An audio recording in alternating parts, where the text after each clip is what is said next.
Welcome to Epic Begins with One Step Forward, the podcast that reveals how to plan, achieve, and enjoy the journey of creating epic results in your life, business, health, and relationships. Here's your host, best-selling author and motivational speaker, Xander Sprague.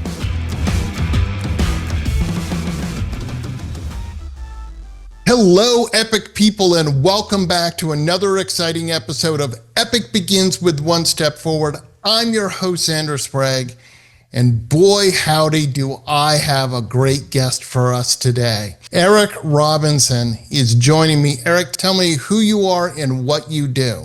Well, right now I do very little because I just retired after 24 years in the FBI.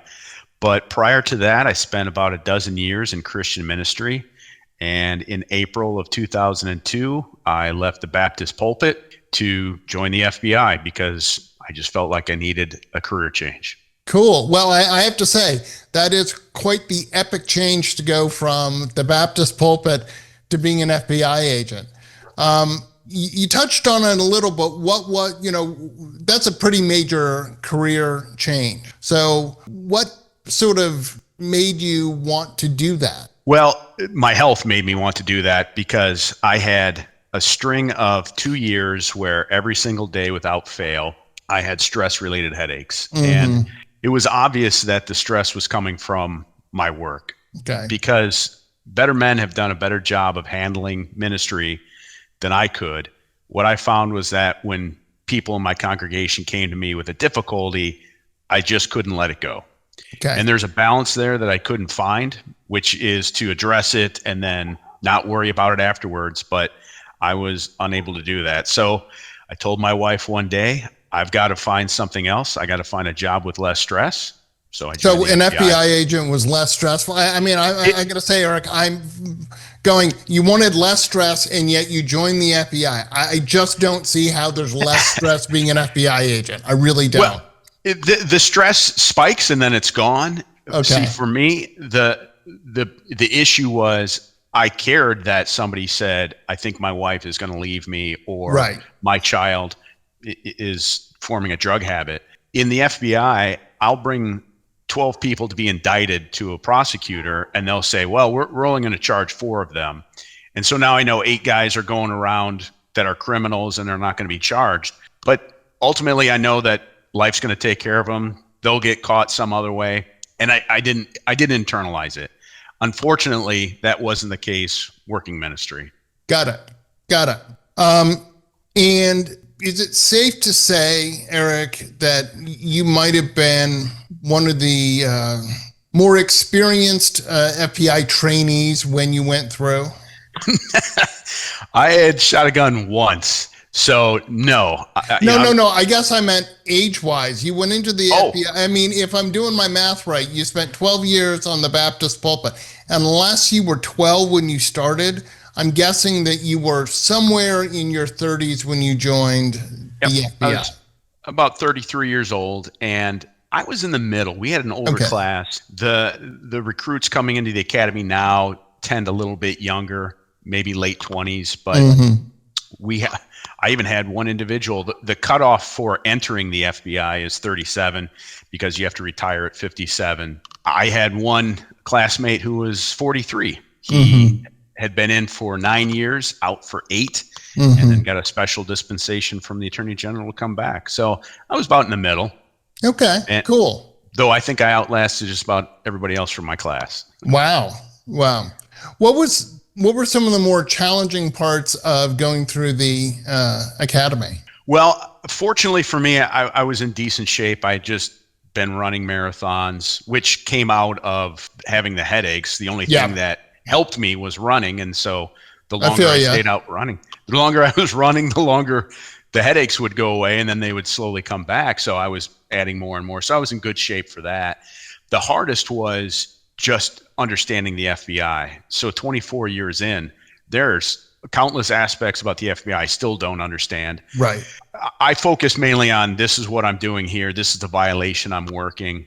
The things that go on in DC, some of the acronyms, people sit around making up new 4 or 5 letter acronyms and don't tell people what they are. So coming in without that experience, not having even done law enforcement, of learning this is how a judicial process is carried out through interviews, subpoenas, and all the techniques that we have available. Right. Okay, so here's something that I learned from someone who was a former FBI agent, and I was surprised to hear this. Is it true, Eric, that you routinely have polygraph tests just as an agent to make sure that you haven't been compromised, et cetera, et cetera? Yes, that's true. So polygraph coming in, my pants were soaked with sweat by the time I was done, and I was a pretty clean guy too. But it's kind of like getting called, into the principal's office, where all of a sudden, you haven't done anything wrong, but all of a sudden you're like, what'd I do? Right? Yeah. You're going in the confessional booth, but they're asking you questions and know if you're telling the truth. And then, yes, it's supposed to be every 5 years that you're polygraphed to go through just basic questions that you haven't been compromised. I think my 5-year reinvestigation came at 15 years. So with all that the polygraphers have to do, sometimes it's a little delayed getting around, but yeah. Sure. Okay, cool. And obviously the FBI does many, many things different, there are agents doing different particular parts of law enforcement. So what were you doing through your career? Did it change, Yeah, that's one nice thing about the FBI is there are a variety of offenses and violations you can work. Sometimes you're just assigned to them. Sometimes you can make a choice to move on to a different squad. I started out working Mexican and Colombian drug cartels in Chicago, then gangs. After that, public corruption and civil rights, and then organized crime, white collar crime, crimes against children, human intelligence, and national security. So wow.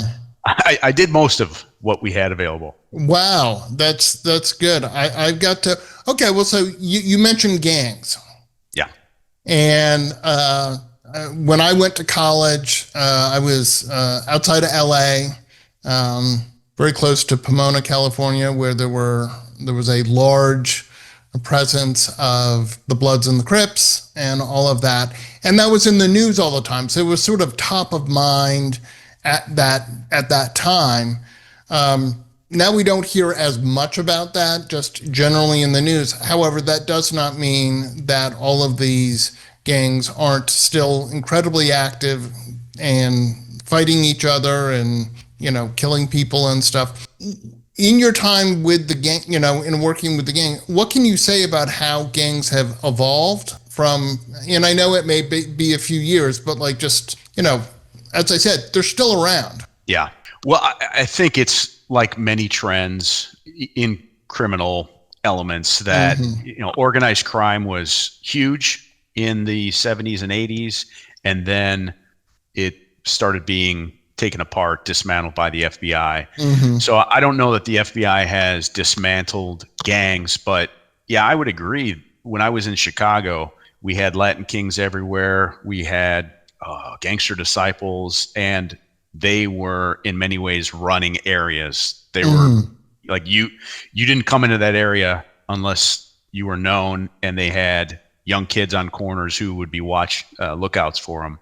So having seen how some of my colleagues were working gangs in the Toledo area, much of it is, it's less about that identification that it used to be, where to me, it seems that young men were looking for something that they needed to be a part of, to a bit more evolving into just something that people join as an opportunity to maybe make some money or sell drugs on the side. It almost perpetuated itself that because this gang was violent, now I had to join a gang in order to be safe from this gang. And I think that's an astute observation that in many ways that has just calmed and hasn't seemed to be such a necessity. Right. Okay. That's interesting. So did you have, I know lately we've heard of some, big gangs, the Noreno, the MS-13. yeah. And then I don't know, what's the really violent one out of Venezuela? I don't follow those guys as much anymore. No, it's good. It's all good, Eric. Don't worry about it. We'll move on to other parts of your epic career. Okay. So I watch TV, I watch movies, I see stuff, involving the FBI. How much fictionalization? I mean, you're not getting into gun battles every week, probably. Correct. No. I've pulled my gun many times. I've been in deadly force situations where I could have engaged in deadly force, where teammates have engaged in deadly force. But what's fortunate for the Bureau, which differs from police, because oftentimes, dispatcher says go here and you get what you get. We have a greater ability to control the situation, the time, location of an arrest or search warrant. Right. So when I come with 12 other people and we've got rifles, or we may have armored vehicles that we can take safety behind, you're less likely to make a bad choice. So, when you see rifles surrounding a building and a PA calling you out, you pretty much, your choice is made. And many times as a SWAT operator, we would see that, where we'd see someone in a window or by a bedroom and they would come out voluntarily. And then as we enter the house and clear it, by that window is a gun. Mm-hmm. So here's someone who is considering their options, but with such a show of force, it makes the situation much safer, both for us and even for the bad guys too. Absolutely. Now, I've got to imagine if you're rolling up to serve a warrant or something, you talk about stress, adrenaline, all of that. I got to imagine that it's pretty high, simply because as controlled as you try and make it, you don't know what's going to happen. You don't know that this person, again, they might have a whole arsenal of guns that they're like, I don't care about giving up. I'm shooting my way out of this or whatever. So can you talk a little about that? Yeah, they may choose to oppose us, or they may choose to surrender, which we hope they do. It's, and I don't mean this to brag in some macho way, but I just never was scared. And maybe that was foolish. Maybe it was because, well, we've always come out of this fine, and here I still am, and I'm a survivor. But I knew the guys around me were well trained. I knew we were well equipped. I knew we had a well thought through plan. This is our operations order. We know, everyone knows what they're going to do. Right. And, almost the heart rate would rise really only in the sense of, oh, well, the body knows it's got to do something, it has to perform. And so now let me give you a little bump. So well, it's the fight or flight kind of like knowing, that here's a fight. There's some danger, right? Kind of makes sense. It's kind of like I've done bungee jumping, and even though well, then that I won't do. No. But it was great. But I can tell you, all excited. It was something I want to do.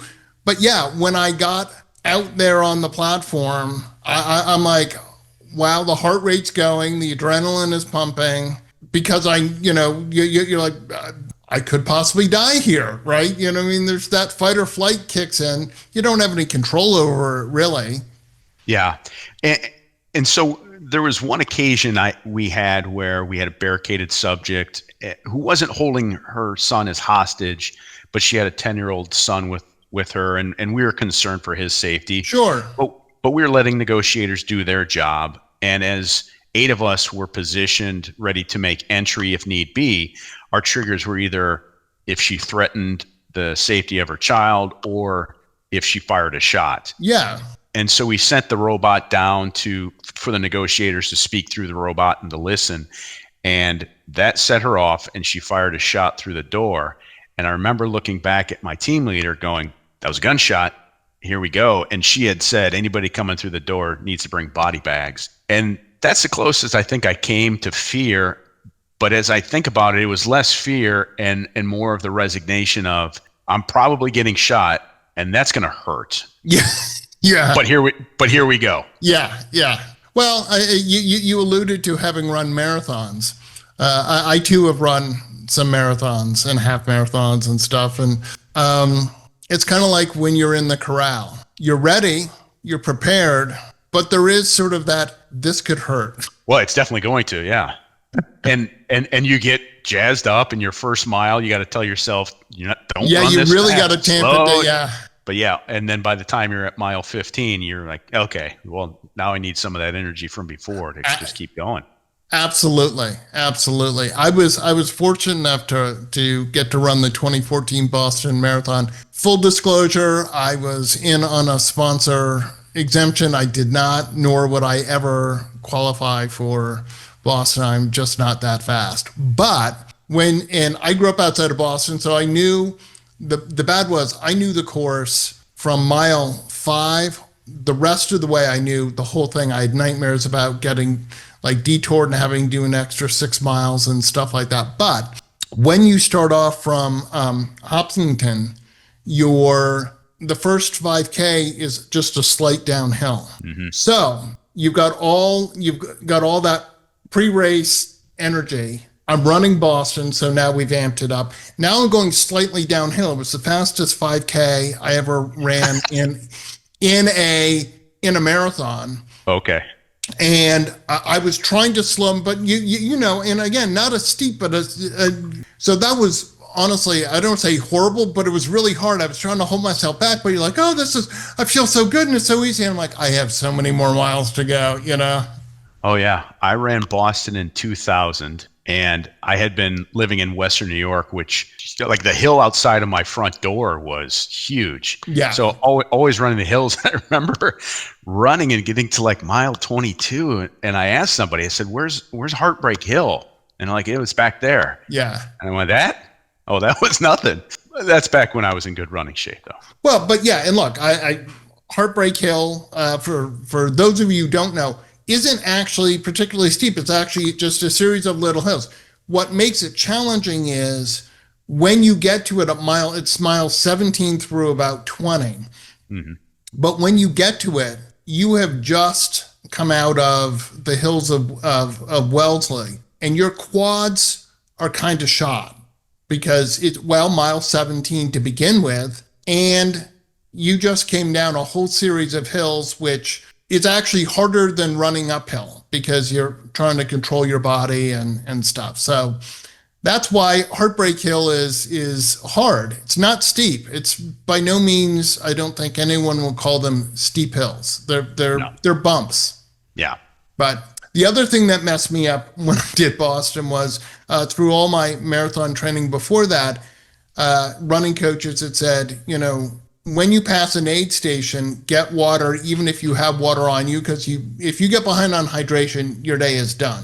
Boston is unique in the fact that there's water stations every mile. Yeah. So by the time I got to about mile 16, I had probably 15 cups of water. I was feeling a little sloshy, to say the least. But it was only because mentally I was like, they're normally like 2.5 miles in between. And you just don't know when your marathon's going to get considerably harder, which they all do most times. And that's part of the learning experience. You know, I went through that with marathons of just learning how to best drink water, how to consume it. And a lot of that played out too as I was going for marathons too in the FBI of started knowing nothing, learning from the academy to some extent, and then over the years applying that, learning from older agents and observing how they did things, taking what worked and throwing away a few things that I thought weren't pertinent. Yeah. So what would you say are one or two of sort of your, I'll say, fondest thoughts of your time in the FBI? Perhaps a case, something, you know. Well, working crimes against children was fascinating because every day I was living in a world that people walked past but didn't know was there. I had a friend who was working at Pryor, and then I got to engage in that with her. And at the time in Toledo, Ohio, we had a task force that focused more on the rescuing the teen prostitutes. And so setting up the hotel stings were always just crazy adventures where we try to draw in underage girls based on their photos online, or we might have certain ones that we were looking to bring in because social workers had said, oh, they ran away and they're probably going back to the streets. And then ultimately we'd be bringing in Johns as well. And the stories there are part of what heightens it is because it's such an embarrassment to them. And it's, we had a doctor once who came and he was in between surgeries, taking his lunch break. He was wearing scrubs and came to visit a prostitute that was an undercover. Right. We've had so many instances where, pimps are coming and then they're pulling guns. We had one where we had to stop a vehicle. And at this time I was out on surveillance on the street, believed this was the man who had dropped off the girl for prostitution. Right.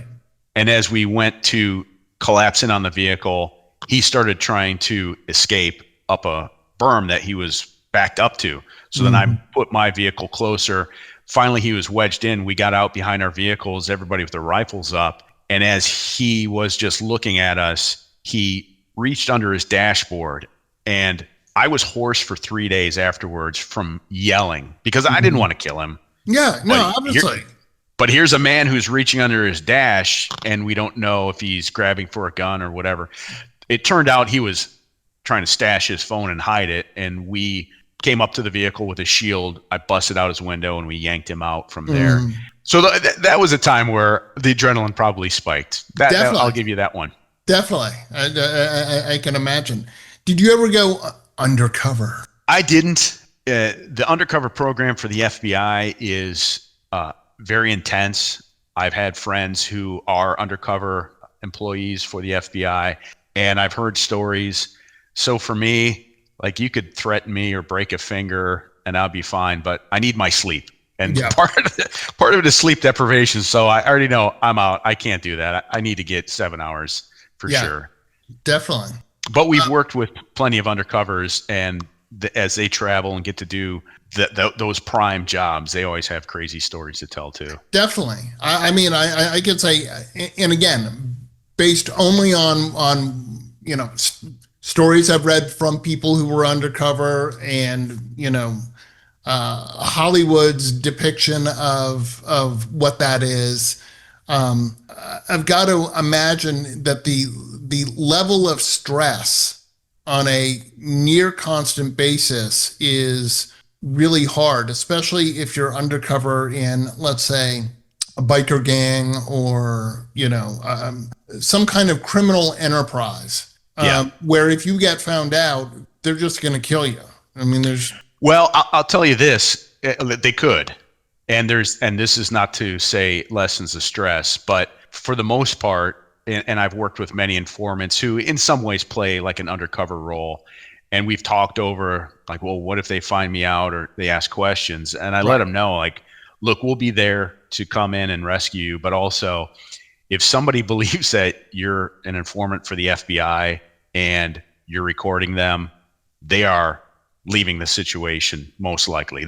They know that if they bring any further harm onto an undercover or to an informant, that's going to seal more it trouble. for That's more trouble. That's more trouble than they want. So yeah. Oh, that's interesting, because that's not obviously the way it's depicted.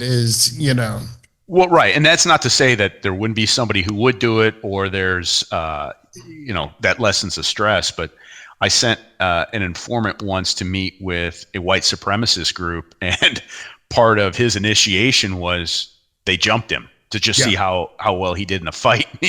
And he was like, "That was awesome, man! I crooked that guy's nose, and took care of myself really well." But he was an extraordinary informant, able to handle that situation rather than backing away from it. Definitely.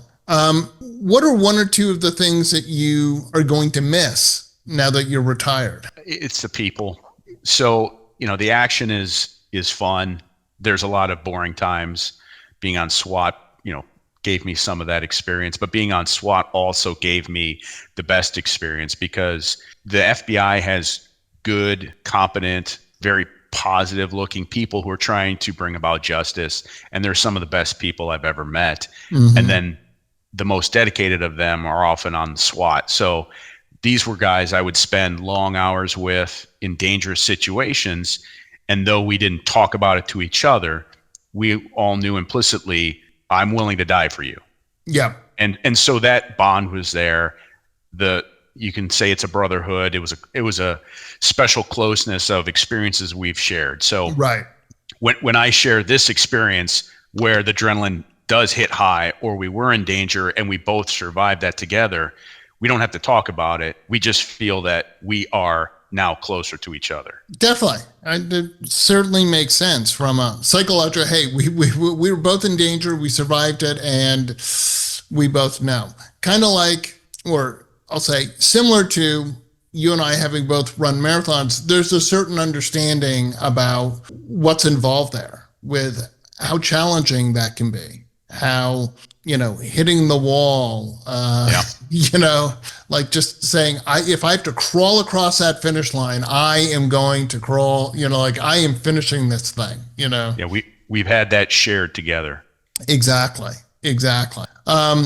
Let's go. One of the things I love to ask my guests is, in my book, I talk about 2 words, not yet. Those things that we talk about, those epic journeys that we go, oh, someday I'll do this or whatever.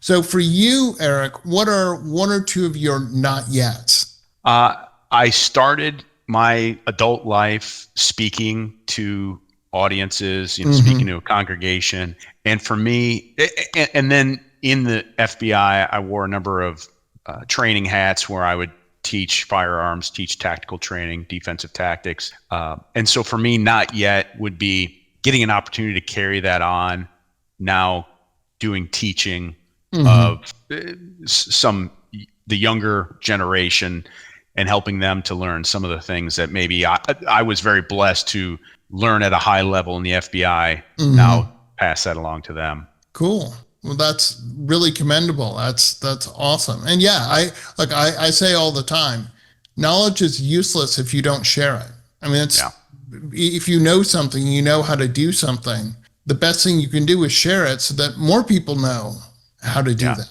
I mean, it's kind of how we as a whole, existence of human beings. Someone figured out how to make fire, and they shared it with someone else who shared it, with someone else. I mean, that's kind of how we got here. So I think that's commendable. Eric, if people want to get a hold of you, perhaps they want you to come teach, or they want you to come speak, how can people get a hold of you? How can they find you?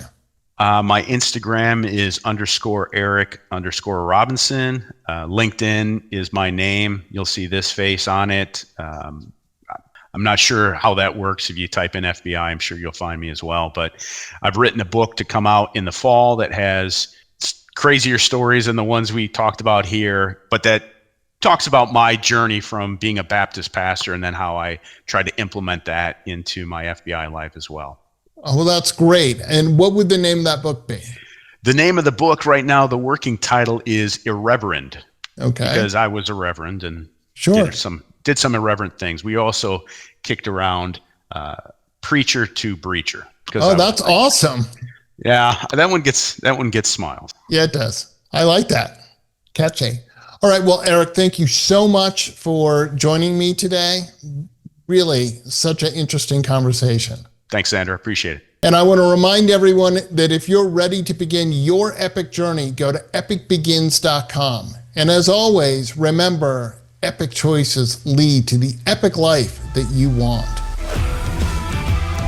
Get your gift copy of the award-winning book, Epic Begins with One Step Forward, at epicbegins.com.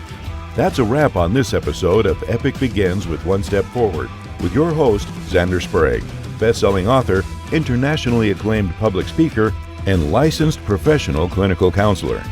To make your next conference or event epic, send an email to Xander at zander@epicbegins.com.